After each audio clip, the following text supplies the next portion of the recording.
चौथा स्तंभ आप ही हैं। कांग्रेस पार्टी ने हमेशा से जनता को जो भी संदेश देने का प्रयास किया वो आप ही लोगों के माध्यम से किया। और सुबह सुबह आप लोग इतनी बड़ी छत्तीसगढ़ के बारे में मुझसे ज़्यादा जानते हैं, किस तरह से भारतीय जनता पार्टी का शासन रहा और भारतीय जनता पार्टी के शासन में क्या क्या रहा। और 5 वर्षों से, लगभग पौने 5 वर्षों से कांग्रेस पार्टी का शासनकाल रहा। 5 साल और 5 दर्जन से ज़्यादा उपलब्धियां इस सरकार के खाते में हैं। किस तरह से छत्तीसगढ़ की अस्मिता को इन्होंने एक बीमारू राज्य से निकालते हुए आज फास्टेस्ट ग्रोइंग इकॉनमी के चरम पर पहुंचाया है। कहाँ 3-3.5% की जीडीपी ग्रोथ रेट थी, आज वो लगभग 4 गुना बढ़कर 11.5% के करीब है। आज राज्य का जो जीडीपी है वो 5 लाख करोड़ से ऊपर चला गया है। किस तरह से महात्मा गांधी जी के सपनों को साकार करते हुए ग्रामीण और महिलाओं की सशक्तिकरण में इस सरकार ने काम किया है, वो किसी से छुपा हुआ नहीं। 5 साल पहले अगर छत्तीसगढ़ का नाम आता था तो 2 ही चीज़ों के लिए नाम सामने आता था, एक माइनिंग और दूसरा नक्सलवाद। नक्सलवाद में लगभग 80% की गिरावट आई और ये अथक प्रयास हमारी कांग्रेस की सरकार और तमाम वो अधिकारीगण, हमारे पुलिस के, सेंट्रल फोर्सेस के जवान, उनके सभी के अथक प्रयास से संभव हो सका। यही कारण है कि आज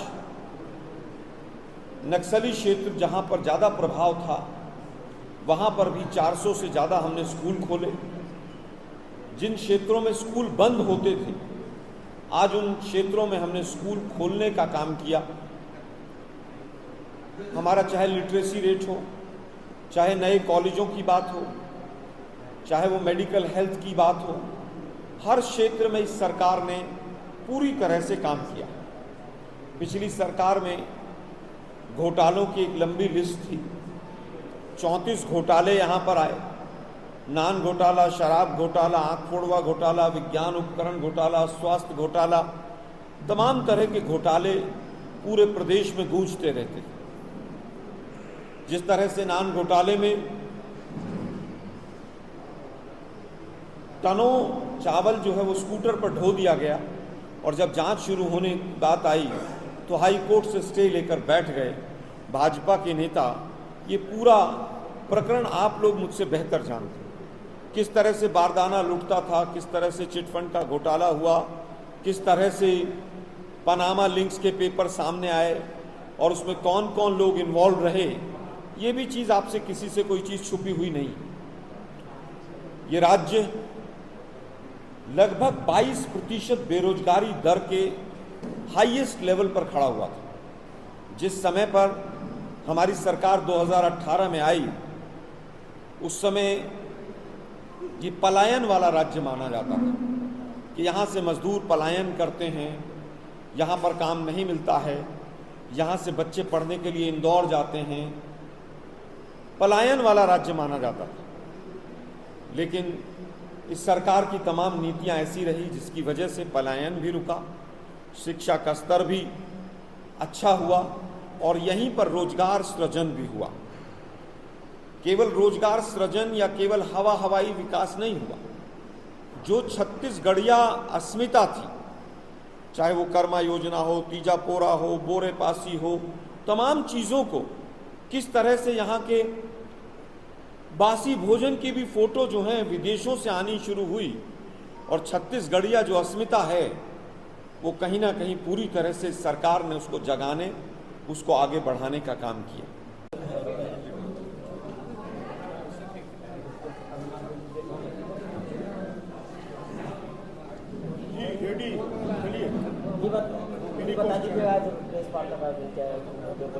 देखिए, चुनाव सामने है।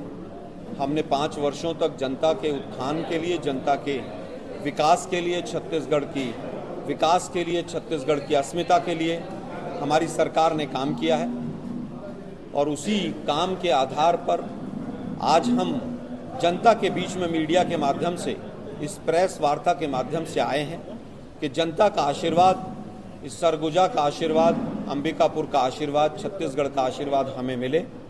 इसीलिए इस प्रेस वार्ता के माध्यम से हमने अपनी बात जनता तक पहुंचाई।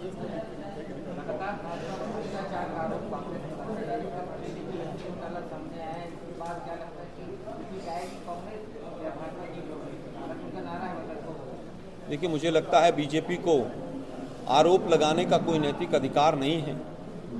उनके पास अगर कोई सबूत हैं तो वो न्यायालय के सामने रखें, जांच एजेंसियों के सामने रखें। केवल आरोप लगा देना भाजपा, आरएसएस और इनके तमाम नेताओं की नियति बन गई है। इनके यहाँ भ्रष्टाचारी जाकर शामिल होते हैं तब तो पूरी तरह से वो सब एक हो जाता है, सब भ्रष्टाचार के दाग धुल जाते हैं वॉशिंग मशीन में। आरोप लगा देने से कुछ नहीं होता है। अगर उनके आरोपों में दम होता तो उनकी परिवर्तन यात्रा फ्लॉप नहीं होती और हमारे भरोसे की कांग्रेस यात्रा सफल नहीं होती।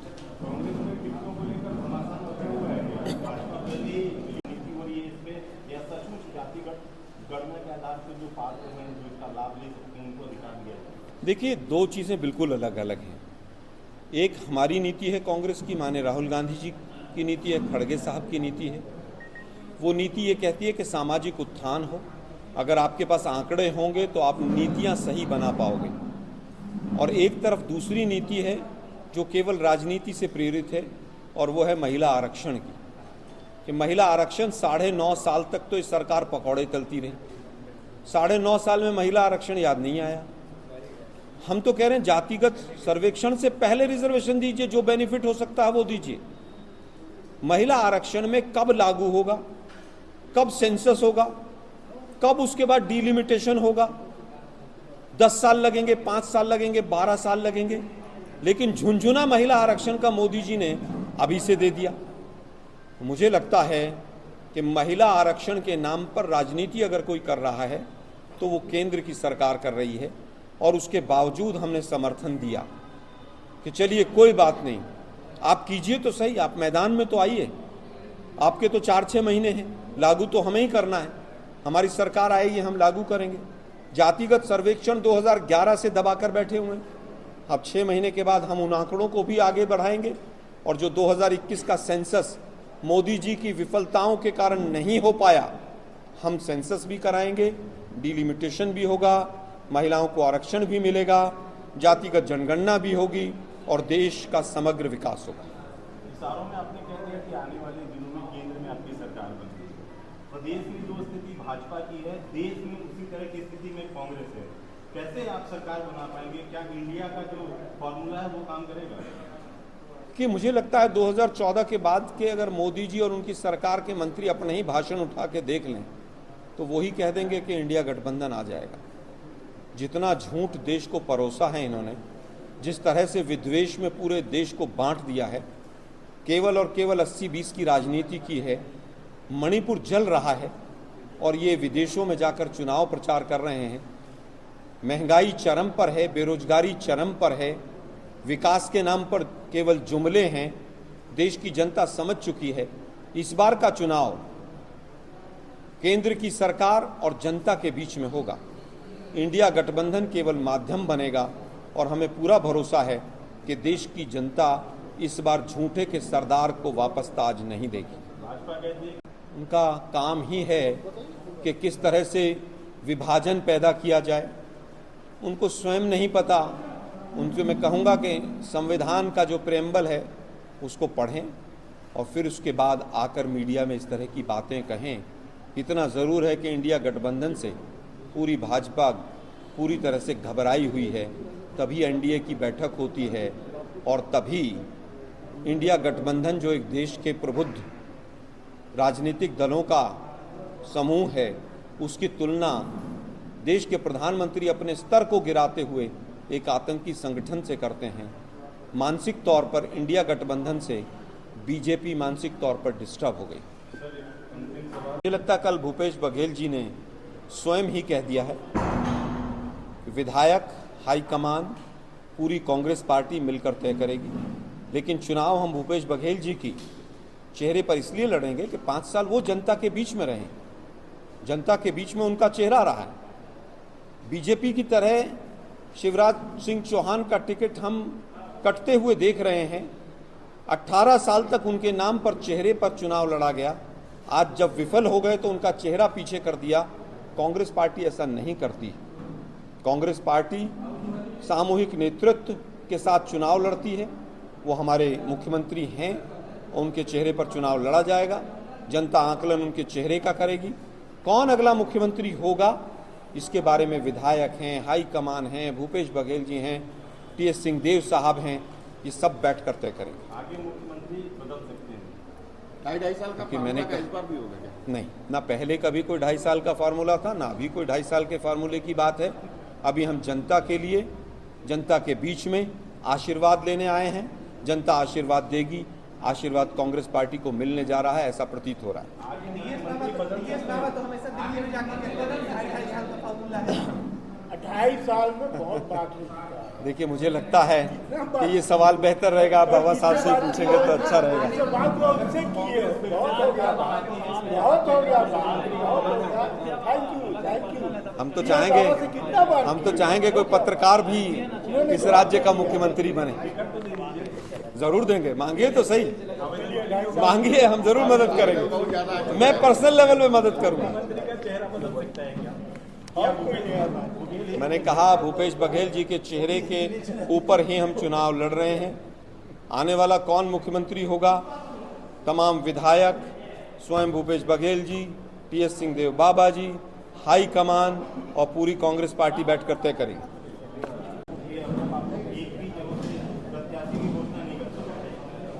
मुझे लगता है और छोटे मोटे कोई दल होंगे तो उन्होंने और भी कैंडिडेट्स अपने डिक्लेयर कर दिए होंगे।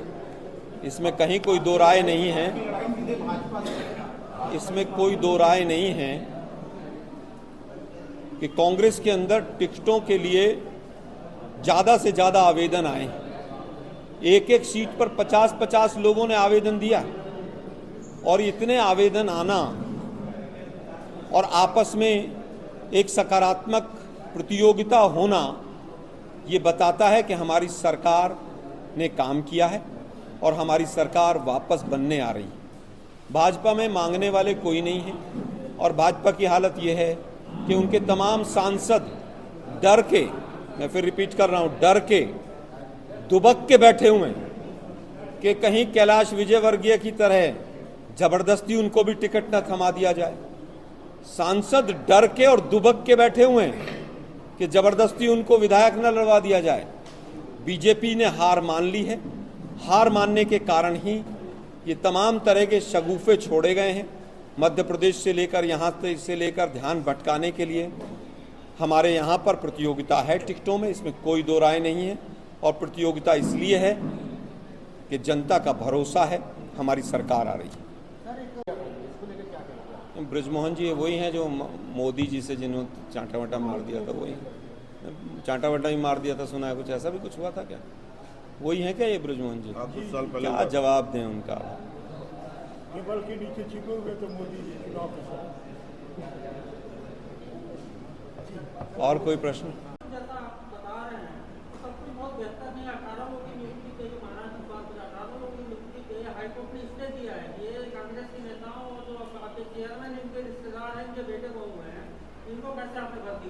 देखिए, मैं कहूँगा जो मामला न्यायालय में सब जुडिस है, पत्रकार बंधुओं के पास, जो विसल ब्लोअर्स के पास जो सबूत है न्यायालय में दें।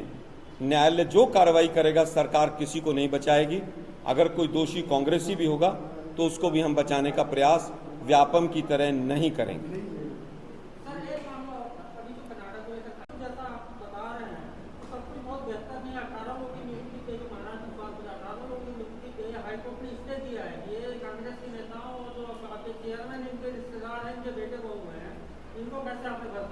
देखिए, मैं कहूँगा जो मामला न्यायालय में सब जुडिस है, पत्रकार बंधुओं के पास, जो विसल ब्लोअर्स के पास जो सबूत है न्यायालय में दें। न्यायालय जो कार्रवाई करेगा, सरकार किसी को नहीं बचाएगी। अगर कोई दोषी कांग्रेसी भी होगा तो उसको भी हम बचाने का प्रयास व्यापम की तरह नहीं करेंगे। आ जाने दो, दो चार। पी कंवर इसमें पिटिशनर है और न्यायालय ने क्या कहा है, आपने पूरा पढ़ा है कि जिस अधिकारी के रिश्तेदारों का आपने नामजद किया है पूरे विवरण के साथ लाओ, नहीं तो आपके खिलाफ भी कार्रवाई हो। कहा है और आज तक कोई नहीं। केस नहीं कर पाए। हम न्यायालय रिश्तेदार 18 को हम न्यायालय के लेकिन किसी आपके भी रिश्तेदार प्रमाणित ऑब्जर्वेशन का फैसला जो भी आएगा हम उसका चल गया, स्वागत उसको करेंगे आप और उस पर सख्त से सख्त कार्रवाई हमारी सरकार आप आएगी, इसी को पीट रहे हो ना। हमारी सरकार आएगी, उन पर भी कार्रवाई करेंगे। नहीं नहीं उसी ढबली को पीट रहे। देंगे 14 देखिए, मुझे लगता है कनाडा में जो सबसे पहले एक्टिविटी हुई जिसमें निज्जर और उनके साथियों ने इंदिरा गांधी जी की एक प्रतिमा ट्रक के ऊपर लगाकर उस पर गोलीबारी करके और 84 वाले कांड की जो उन्होंने प्रस्तुति नाटकीय की थी, सबसे पहला अगर किसी ने विरोध किया था कांग्रेस ने किया था और कांग्रेस के नेताओं ने किया था। केंद्र की सरकार विदेश नीति को पूरी तरह से हैंडल करती है। देश की अस्मिता के लिए, देश की एकता के लिए, देश की अखंडता के लिए केंद्र की सरकार अगर कोई भी सकारात्मक कदम उठाएगी, कांग्रेस पार्टी उसका समर्थन करेगी। एक पहले उस सवाल का जवाब देना है। कनाडा के मामले में हम केवल ये कहना चाहेंगे कि और ट्रांसपेरेंसी के साथ विश्व के सामने हमें अपनी मजबूती से बात रखनी चाहिए। अगर आज हम उनके सभी डिप्लोमेट्स को भेज रहे हैं तो हमारे जो मित्र देश हैं उन पर एक सकारात्मक मैसेज जाना चाहिए और जो भी कदम सकारात्मक केंद्र की सरकार उठाएगी, कांग्रेस पार्टी उसके साथ खड़ेगी।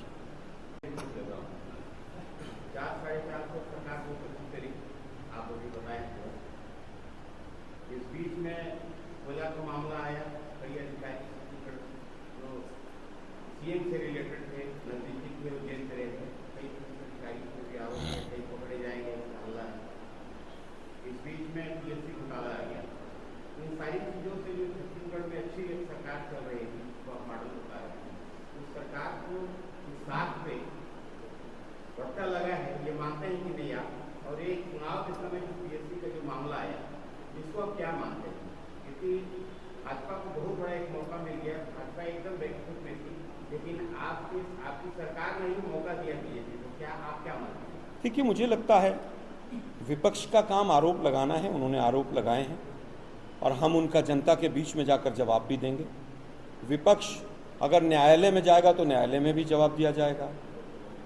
विपक्ष को तो छत्तीसगढ़ के अंदर नैतिक अधिकार ही नहीं है वोट मांगने का। 4.5 पौने 5 वर्षों से विपक्ष कहाँ था? ये अपने जो 15 साल के घोटाले थे उनको बचाते घूम रहे थे। क्यों नहीं विपक्ष ने हल्ला बोला? और अगर विपक्ष की बातों पर जनता भरोसा कर रही होती तो उनकी परिवर्तन यात्रा की हालत इतनी खराब क्यों है? फिर बात आती है कि कौन अधिकारी जेल में है। मैं आप दोनों प्रबुद्ध पत्रकार बैठे हैं और तमाम बैठे हुए, मोदी जी के आने के बाद 2014 के बाद एक भी एफआईआर हुई हो जो मोदी जी ने की हो, उनकी सरकार ने की हो, उनकी जांच एजेंसी ने की हो और उसमें एक भी व्यक्ति कन्विक्ट हो गया हो 9.5 वर्षों में, उसका मुझे नाम बता दीजिए। मेरे हाथ में अगर जांच एजेंसी है, मेरे पास आपका पैन कार्ड भी है, पैन नंबर भी, महीने 2 महीने 4 महीने मैं जांच एजेंसियों के घालमेल से किसी को भी जेल में डाल सकता हूं। जांच एजेंसियों की इतनी पावर है। मैं फिर अपना सवाल रिपीट करता हूं, 2014 के बाद एक भी एफआईआर मोदी सरकार ने की हो और उसमें एक भी व्यक्ति कन्विक्ट हो गया हो कि ये भ्रष्टाचारी है, मुझे उसका नाम बताइए। आरोप लगा देना, दूसरों के खिलाफ कार्रवाई करना, ये इस सरकार की नियति बन गई और यही गुजरात मॉडल है। यही कारण है कि बीजेपी के गुजरात में 38 एमएलए का टिकट काटा जाता है और इनकम टैक्स की 300 अधिकारी सेम डे उन अधिकारियों के, उन एमएलए के घर पे चल देते हैं कि चुप रहो। वो डराकर शासन करते हैं और राहुल गांधी जी कहते हैं डरो मत।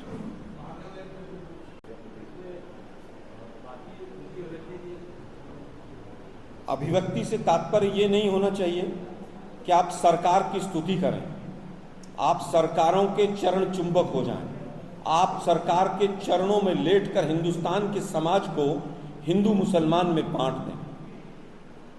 अभिव्यक्ति की आज़ादी अगर पत्रकारों की है तो इंडिया गठबंधन की भी है कि किस तरह के सवालों का हम सामना करेंगे और किस तरह के सवालों को जो देश हित में नहीं हैं उनको छोड़ा जाए।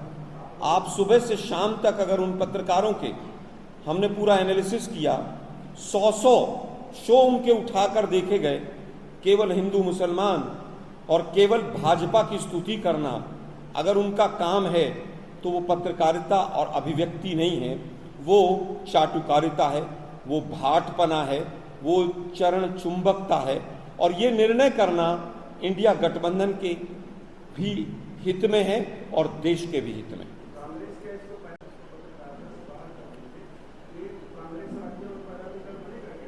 देखिए, ये पैरामीटर तो जहां पर कांग्रेस के राज्य हैं वहां बीजेपी को बनाना चाहिए, और अगर बीजेपी बनाती है तो वो स्वतंत्र है, वहां विपक्ष में बीजेपी है, हम नहीं।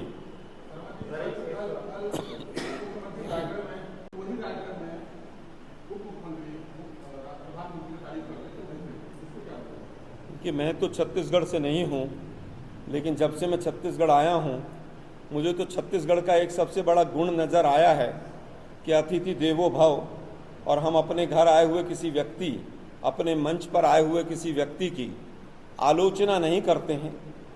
शायद मुझे लगता है इसी छत्तीसगढ़ी परंपरा का निर्वहन उन्होंने किया है, और हमारी किसी से कोई दुश्मनी नहीं है, राजनीतिक मतभेद हैं।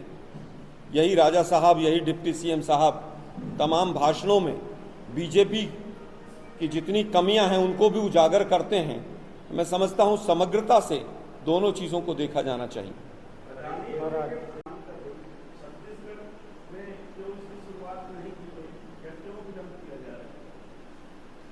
देखिए, जातीय जनगणना की बात आज से नहीं, 2011 में जातीय जनगणना पूरी तरह से कास्ट सेंसस हुआ था, और हमारी सरकार ने, केंद्र की जो यूपीए सरकार थी, उसने कराया। लेकिन मोदी सरकार क्योंकि केवल भाषण देना जानती है, 2013 के बाद तक जब तक आंकड़े फिल्टर होकर आए, 2014 में हमारी सरकार चली गई। मोदी सरकार उन आंकड़ों को लेकर दबाकर बैठ गई। हमारी सरकार में भी मतभेद थे, कुछ लोग चाहते थे हो, कुछ लोग नहीं चाहते थे नहीं हो। लेकिन दुखद है कि जब एक बार जनगणना हो गई तो उसके आंकड़ों को दबाकर कौन बैठा? मोदी जी की एनडीए सरकार बैठी। उसके बाद ये जनगणना की बात पिछले 2 वर्ष से चल रही है। आपने छत्तीसगढ़ की बात की, बिहार ने अग्रणी होकर सर्वे की बात की, जनगणना की बात की। उनका मैटर पहले हाईकोर्ट में अटका रहा, हाईकोर्ट में बीजेपी ने उसका विरोध किया, उसके बाद सुप्रीम कोर्ट में भी केंद्र सरकार ने उसका विरोध किया, और ये लगभग 1.5 से 2 वर्ष तक ये प्रक्रिया चलती रही। तो केवल छत्तीसगढ़ नहीं, कोई भी राज्य इस प्रोसेस को शुरू नहीं कर सकता था जब तक कि न्यायालय से इस तरह का ग्रीन सिग्नल नहीं मिल जाता। अब बात ये आती है कि नीति आयोग कोई भी social development, economic development, educational development, किसी भी तरह के डेवलपमेंट का जब प्रोसेस लेकर आता है, क्योंकि हमारे संविधान के अनुसार पिछड़ी जाति वर्ग है, पिछड़ी जातियां नहीं, शेड्यूल्ड कास्ट कम्युनिटी है, अनुसूचित जाति वर्ग, अनुसूचित जनजाति वर्ग, उस वर्ग का आइडेंटिफिकेशन होना प्रॉपर, किस वर्ग में, जाति में कितने लोग रहते हैं, तभी उस आधार पर आगे की पॉलिसीज बन सकती हैं। और बीजेपी के तमाम जो नेता हैं वो भी चाहते हैं कि जातीय आधार पर जनगणना हो। जिस समय पर बिहार में प्रोसेस शुरू हुआ, उस समय पर नीतीश और बीजेपी की, दोनों की, जेडीयू की साझा सरकार थी, और 16 मंत्री कैबिनेट के बीजेपी के थे। उसमें गिरिराज प्रसाद, वो जो काफ़ी बोलते रहते हैं, बड़बोले, अहंकार श्री 1008 जो हैं, उन सबकी सहमति थी कि ये होना चाहिए। और आज भी बीजेपी के जितने घटक दल हैं, अपना दल से, मांझी से लेकर तमाम लोग, वैसे तो उनका घर आंगन खाली हो चुका है, 2 दर्जन से ज़्यादा पार्टियां उनको छोड़कर जा चुकी हैं, जो एनडीए में 2014 में थी, जेडीयू, शिवसेना, अकाली। लेकिन वो तो वास्तव में टुकड़े टुकड़े गैंग है ना बीजेपी वाले, दूसरे दल को तोड़ देते हैं, दूसरों के विधायकों को तोड़ लेते हैं। तो मुझे लगता है कि बीजेपी को अपने गिरेबान में झांक कर देखना चाहिए। बीजेपी के तमाम प्रवक्ता पिछले 3-4 दिन से टीवी चैनल्स पर ये कहते हुए सुनाई दे रहे हैं कि हम तो इसके पक्ष में हैं। अरे भाई, पक्ष में हो तो न्यायालय में विरोध क्यों कर रहे थे? मुझे लगता है बिहार ने एक अग्रणी कदम लिया है और पूरा देश अब इसको आगे फॉलो करेगा। माननीय राहुल गांधी जी ने जिस तरह से इस विषय को लिया है, ये कहीं ना कहीं पिछड़ों के साथ न्याय दिलाने का एक काम करेगा। आपने देखा कि किस तरह से चाहे वो मनरेगा हो, चाहे रोजगार के अन्य साधन हो, चाहे लगभग 1 लाख के करीब सरकारी नौकरियों की बात हो, चाहे 10 लाख के करीब बाकी रोजगारों की बात हो, ये राज्य एक बीमारू इकोनॉमी से निकलकर एक अग्रणी पहले 5 राज्यों में देश में आया है। इसके लिए हमारी सरकार, भूपेश बघेल जी की सरकार, टीएस सिंहदेव साहब की सरकार, ये पूरी तरह से बधाई की पात्र है। बिजली उत्पादन में आज थर्मल पावर में इंडिया में नंबर 1 है छत्तीसगढ़। और यहाँ के जो संयंत्र हैं, वो जिस समय हमारी सरकार आई वो मात्र 52-51% एफिशिएंसी पर काम करते थे, आज लगभग 85% एफिशिएंसी पर काम कर रहे हैं। जिस तरह से जल विद्युत में, जिस तरह से सोलर पावर में, जिस तरह से बाकी एनर्जी रिसोर्सेज में ये राज्य आगे बढ़ रहा है, ये एक मजबूत नींव रखकर हम आगे बढ़ रहे हैं। किस तरह से आपने देखा कि किसान भाइयों को चरम पर किस तरह से कदम कदम पर फायदा पहुंचाया गया, चाहे उनको वो इनपुट सब्सिडी का माध्यम हो, चाहे वो धान के कटोरे में जब धान आती है तो धान के कटोरे में केवल धान नहीं आती, उसके साथ साथ किसानों के चेहरे पर मुस्कान लेकर आती। 2640 रुपये प्रति क्विंटल धान की कीमत देने वाला पहला राज्य बना, और ऐसा राज्य बना जिसने सबसे पहले यहां पर सब्सिडी दी। जिस समय पर 2014 में केंद्र में बीजेपी की सरकार आई थी तो 100 रुपया सब्सिडी घटाई गई थी तुरंत राज्य सरकार के द्वारा। लेकिन आज सिचुएशन ये है कि केंद्र सरकार भी परेशान है कि ये सरकार इतनी ज़्यादा अपनी तरफ से अपना अनुदान देकर राज्य सरकार किस तरह से किसानों को आगे बढ़ा रही है। किसानों में ही गोबर की कीमत लगाने वाली, गोमूत्र को खरीदकर उसको विभिन्न क्षेत्रों में उपयोग करने वाली, सेल्फ हेल्प ग्रुप्स को आगे बढ़ाने वाली, सेल्फ हेल्प ग्रुप्स की महिलाओं को सिंगापुर तक पहुंचाने वाली तमाम उपलब्धियां महिलाओं के सशक्तिकरण में किस तरह से हों, वो आप लोगों के सामने। महिलाओं पर जब अत्याचार होते थे तो कोर्ट में पेंडेंसी रेट 50% से ज़्यादा था, आज वही छत्तीसगढ़ के अंदर 20% से कम पर आ गया है कि जितने भी कोर्ट में पेंडेंसी के केसेस हैं उनको किस तरह से कम किया जाए। उससे ज़्यादा स्वामी आत्मानंद स्कूल खोले, अंग्रेजी माध्यम के स्कूल खोले, जबकि इनके समय में, इनके कार्यकाल में स्कूल बंद होते थे। और ये केवल और केवल छत्तीसगढ़ की कहानी नहीं, जिस जिस राज्य में बीजेपी की सरकारें आएंगी वहाँ वहाँ सरकारी स्कूल बंद होंगे, वहाँ वहाँ कॉन्ट्रैक्ट का स्टाफ रखा जाएगा, वहाँ वहाँ पर नियमित शिक्षकों की भर्ती नहीं होगी। ये मोदी जी की पक्की गारंटी। गुजरात के अंदर 9000 से ज़्यादा स्कूल बंद हुए और यही कारण था कि वही मॉडल अपनाते हुए छत्तीसगढ़ में भी सैकड़ों स्कूल बंद हुए, हमने उनको वापस पुनर्जीवित किया। ट्राइबल एरियाज़ की बात अगर करें तो इनके समय में 7 प्रोडक्ट मात्र वनोपज के खरीदे जाते थे, हमने उसको बढ़ाकर 65 से ज़्यादा किया। किसानों का ऋण माफ़ हुआ, महिलाओं के सशक्तिकरण करने के साथ साथ जो हमारे आदिवासी भाई हैं उनके लिए तमाम योजनाएं हम लेकर आए। क्योंकि हमारी जो नीयत है और जो नीति है वो ये है कि केवल हम भाषण नहीं देते हैं, हम करके दिखाते हैं और उसमें हम अथक प्रयास भी करते हैं। एक तरफ मध्य प्रदेश में आदिवासी भाइयों के ऊपर किस तरह से मूत्र विसर्जन एक भाजपा का कार्यकर्ता करता है, और एक तरफ दूसरी तरफ आदिवासियों के क्षेत्र में स्कूल खोलकर उनको आगे बढ़ाने का काम हमारी सरकार करती है।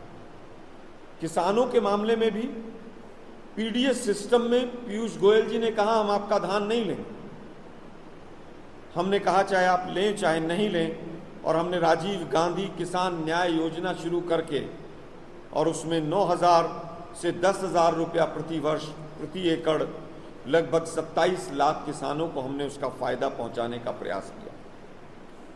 सिंचाई के मामले में भी 6.5 लाख से ज़्यादा ट्यूबवेल के नए कनेक्शन हमने दिए, और किस तरह से ट्यूबवेल के कनेक्शन देने के बाद सिंचित क्षेत्र लगभग 20 लाख एकड़ सिंचित क्षेत्र आपके राज्य में बढ़ा। मुझे लगता है जो बातें एक सरकार को अपने घोषणा पत्र में करने के बाद पूरी करनी चाहिए, वो तमाम घोषणा पत्र की बातें मात्र 1-2 चीजों को छोड़कर हमने इस सरकार के माध्यम से पार्टी के घोषणा पत्र को लागू किया और उसको पूरी तरह से आज हम अमली जामा पहना रहे हैं। कांग्रेस पार्टी कहने में विश्वास नहीं करती है, कांग्रेस पार्टी करने में विश्वास करती है, और यही कारण है कि केंद्र की सरकार ने जो हमारे ऊपर आज आरोप लगा रही है, जो परिवर्तन की बात करती है, 65 से ज्यादा अवार्ड हमें उसी केंद्र की सरकार ने दिए। हमेशा से संवैधानिक संस्थाओं को मजबूत करने की बात करती है। कांग्रेस पार्टी हमेशा से किसी ना किसी रूप में अभिव्यक्ति की आजादी, फ्रीडम ऑफ एक्सप्रेशन को मजबूत करने की बात करती है, और दुर्भाग्य कि आज तमाम जांच एजेंसियों का उपयोग अभिव्यक्ति की आजादी को दबाने के लिए किया जा रहा है। ये बहुत दुर्भाग्यपूर्ण है। सैकड़ों पत्रकार भाइयों को उत्तर प्रदेश अकेले एक राज्य में जेल के अंदर डाला गया, और उनके साथ किस तरह का व्यवहार हुआ ये पूरे देश ने देखा है। तो एक तरफ झूठ का मॉडल है, एक तरफ झूठ के सरदार का मॉडल है, और एक तरफ हमारा छत्तीसगढ़िया मॉडल है। हमने 5 साल में कर दिखाया है, और झूठ के सरदार ने केवल भाषण दिए। झूठ का सरदार जब से आया है देश के अंदर, झूठ के सरदार ने 15 लाख से लेकर 100 स्मार्ट सिटी से लेकर जुमले देकर देश की जनता को गुमराह किया।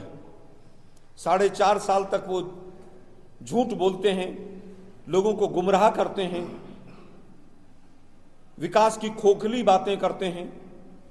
जब सत्ता में नहीं होते हैं तो कहते हैं 35 रुपए में पेट्रोल डीजल मिलेगा, 300 रुपए में, 350 रुपए में गैस का सिलेंडर मिलेगा, डॉलर 35 रुपए में, 40 रुपए में मिलेगा। और जब सत्ता में आ जाते हैं तो रिवर्स काम करते हैं। आरबीआई के पैसे का भी गबन सामने आता है, विदेशों से जो अनुदान आता है उसमें भी पैसा कहां जाता है नहीं पता चलता है। जो महिला विकास का पैसा है वो एडवर्टीजमेंट पे चला जाता है। 30-30 हजार करोड़ रुपया लगाकर G20 कराकर केवल अपना चेहरा चमकाया जाता है। 8,000 करोड़ के जहाज में बैठकर देश में गरीबों की बात की जाती है। गरीब गरीब होता चला गया इनके शासनकाल में, अमीर अमीर होता चला गया। कंसंट्रेशन ऑफ वेल्थ लगातार होती चली जा रही है। संवैधानिक संस्थाएं इनके फ्रंटल ऑर्गेनाइजेशन के तौर पर काम करती हैं, और किस तरह से तमाम संस्थाओं का दुरुपयोग होता है ये शायद मैं समझता हूं छत्तीसगढ़ के हमारे भाइयों बहनों से ज्यादा और कोई नहीं समझता। कितनी स्मार्ट सिटी बनी नहीं पता है, किसके अकाउंट में 15 लाख आए नहीं पता है। भाइयों बहनों मित्रों, 2022 में किसानों की आय डबल हो जाएगी और 32 रुपया प्रति कैपिटा एग्रीकल्चर इनकम जो थी वो घटकर 27 पर आ गई। 2022 तक सबके छत होगा और छत के नीचे नल होगा और नल के नीचे बाल्टी होगी और बाल्टी में मग्गा होगा और पानी होगा और पता नहीं कौन कौन से भाषण देकर ये लोग निकल गए। मणिपुर जल रहा है। देश के प्रधानमंत्री यहां पर आकर छत्तीसगढ़ की भूमि पर झूठ बोलकर चले जाते हैं। आज भी वो पंडित जवाहरलाल नेहरू जैसी शख्सियत और डॉक्टर मनमोहन सिंह जैसी शख्सियत को कोसने से नहीं चूकते हैं, नहीं कतराते हैं। ये नहीं बताते हैं कि मैंने छत्तीसगढ़ के लिए पिछले 9 वर्षों में क्या किया है। आज भी वो झूठे बयान देकर और झूठ की फैक्ट्री छत्तीसगढ़ में चलाना चाहते हैं। लेकिन मुझे लगता है कि इनके दिन पूरी तरह से लदे हुए हैं और यही कारण है कि किस तरह से एक तरफ भरोसे की यात्रा चल रही है पूरे छत्तीसगढ़ के अंदर और लोग भरोसा जता रहे हैं। हमारे आने वाली पीढ़ी को कंप्यूटर और लैपटॉप हाथ में दिखाई दे रहा है और दूसरी तरफ परिवर्तन यात्रा में केंद्र से आने वाले मंत्री जो हैं, वो मंत्री कोई एयरपोर्ट से भाग रहा है वापस, कोई रेलवे स्टेशन से वापस जा रहा है, क्योंकि जनता परिवर्तन नहीं चाहती है। जनता पुनः टी.एस. सिंहदेव साहब बाबा जी की, भूपेश बघेल जी की और कांग्रेस के हाथ की भरोसे की सरकार चाहती। कल खड़गे साहब आए, हमारे राष्ट्रीय अध्यक्ष, उन्होंने बताया किस तरह से हमने क्या क्या यहां पर किया है, हमने कौन कौन सी गारंटियां यहां पर दी हैं। जहां जहां झूठ के सरदार की सरकारें हैं, वहां वहां आप देखिए कि 6-7 गारंटी उनकी पक्की हैं।